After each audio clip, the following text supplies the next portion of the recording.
Everyone, welcome back to my channel. ಇವತ್ತು ನವರಾತ್ರಿಯ 5ನೇ ದಿನ. ಈ 5ನೇ ದಿನವನ್ನು ತಾಯಿ ಪಾರ್ವತಿಯನ್ನು ಸ್ಕಂದ ಮಾತೆ ಎಂದು ಹೆಸರಿನಲ್ಲಿ ಪೂಜೆ ಸಲ್ಲಿಸಲಾಗುತ್ತದೆ. ತಾರಕಾಸುರ ಎಂಬ ರಾಕ್ಷಸನು ಮನುಷ್ಯರನ್ನು, ದೇವತೆಗಳನ್ನು ಹಾಗೆ ಋಷಿಗಳನ್ನು ಭಯಭೀತರನ್ನಾಗಿ ಮಾಡುತ್ತಾನೆ. ಇನ್ನು ಸಹಿಸಲಾರದೆ ಎಲ್ಲರೂ ಬ್ರಹ್ಮನ ಬಳಿ ಹೋಗುತ್ತಾರೆ. ಬ್ರಹ್ಮದೇವನೇ ತಾರಕಾಸುರನ ಕಠಿಣ ತಪಸ್ಸನ್ನು ನೋಡಿ ಅವನಿಗೆ ಏನು ಹೊರಬೇಕು ಎಂದು ಕೇಳಿದಾಗ ತಾರಕಾಸುರನು ನನಗೆ ಶಿವನ ಮಗನಿಂದಲೇ ಮೃತ್ಯು ಆಗಬೇಕು ಎಂದು ಕೇಳಿರುತ್ತಾನೆ. ಬ್ರಹ್ಮದೇವನು ಕೂಡ ಅದಕ್ಕೆ ಒಪ್ಪಿ ತಥಾಸ್ತು ಎಂದಿರುತ್ತಾರೆ. ಪಾರ್ವತಿಯರ ಮದುವೆ ಆದ ನಂತರ ಸುಬ್ರಹ್ಮಣ್ಯನ ಜನನವಾಗುತ್ತದೆ.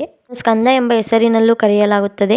ನಂಬಲಾರದಂತ ಕೌಶಲ್ಯ ಮತ್ತು ಶಕ್ತಿಯನ್ನು ಹೊಂದಿರುತ್ತಾರೆ. ಇದರಿಂದ ಸ್ಕಂದನನ್ನು ಬ್ರಹ್ಮದೇವ ದೇವಾನುದೇವತೆಗಳ ಮುಖ್ಯಸ್ಥನಾಗಿ ಮಾಡುತ್ತಾರೆ. ನಂತರ ಸ್ಕಂದ ದೇವರು ತಾರಕಾಸುರನ ಅಂತ್ಯ ಮಾಡಿದ ನಂತರ ವೀರನ ತಾಯಿ ಎಂದು ಪಾರ್ವತಿಯನ್ನು ಸ್ಕಂದ ಮಾತೆ ಎಂದು ಕರೆಯುತ್ತಾರೆ.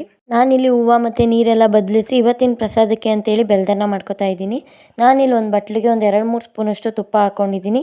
ಈ ತುಪ್ಪ ಕಾಯ್ದ ಮೇಲೆ ಇದಕ್ಕೆ ದ್ರಾಕ್ಷಿ, ಗೋಡಂಬಿ, ಬಾದಾಮಿ ಇಷ್ಟನ್ನು ಹಾಕೊಂಡು ಗ್ಯಾಸ್ ಆಫ್ ಮಾಡಿ ಇದನ್ನ ಎತ್ತಿಟ್ಕೊಂಡು ಅದು ಆರಿದ್ಮೇಲೆ ಒಂದು ಸ್ವಲ್ಪ ಹಾಲು ಹಾಕೋತಾ ಇದ್ದೀನಿ.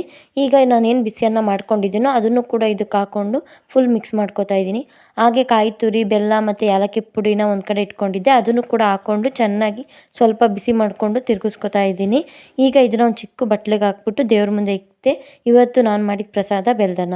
ಬಣ್ಣ ಬಂದು ಬಿಳಿ. ನಾನು ಇಲ್ಲಿ ಬಿಳಿ ಸೀರೆ ಉಟ್ಕೊಂಡಿದ್ದೀನಿ. ಕುಮಾರಸ್ವಾಮಿಯ ಪೋಷಿಪ ದೇವಿ, ಶ್ವೇತ ವಸ್ತ್ರಗಳ ಧರಿಸಿದ ದೇವಿ, ಜಗನ್ಮಾತ ಶ್ರೀ ಸ್ಕಂದ ಮಾತೆ, ಸಿಂಹವಾಹಿನಿ ನಮೋ ನಮೋ, ಶ್ರೀ ಸ್ಕಂದ ಮಾತೆ ನಮೋ ನಮೋ. ಕರದಲ್ಲಿ ವರಮುದ್ರೆ ಹಿಡಿದ ದೇವಿ, ಕಾರ್ತಿಕೇಯನು ಪೂಜಿಪ ದೇವಿ, ದುರ್ಗಾವತಾರಿಣಿ ಸಿಂಹರೂಪಿಣಿ, ಸ್ಕಂದ ಮಾತಾ ನಮೋ ನಮೋ. ಕರದಲ್ಲಿ ವರಮುದ್ರೆ ದೇವಿ ಸರ್ವಭೂತೇಷು ಮೇ ಸ್ಕಂದಮಾತಾ ರೂಪೇಣ ಸಂಸ್ಥಿತಃ, ನಮಸ್ತಸ್ಯೆ ನಮಸ್ತಸ್ಯೆ ನಮಸ್ತಸ್ಯೆ ನಮೋ ನಮಃ. ಇವರು ಎಲ್ರಿಗೂ ಒಳ್ಳೇದು ಮಾಡಲಿ ಅಂತ ಕೇಳ್ಕೊತೀನಿ. ಈ ವಿಡಿಯೋ ಇಷ್ಟ ಆಗಿದ್ರೆ ಒಂದು ಲೈಕ್ ಮಾಡಿ, ಹಾಗೆ ನನ್ನ ಚಾನಲ್ನ ಸಬ್ಸ್ಕ್ರೈಬ್ ಮಾಡ್ಕೊಳ್ಳಿ. Thank you for watching.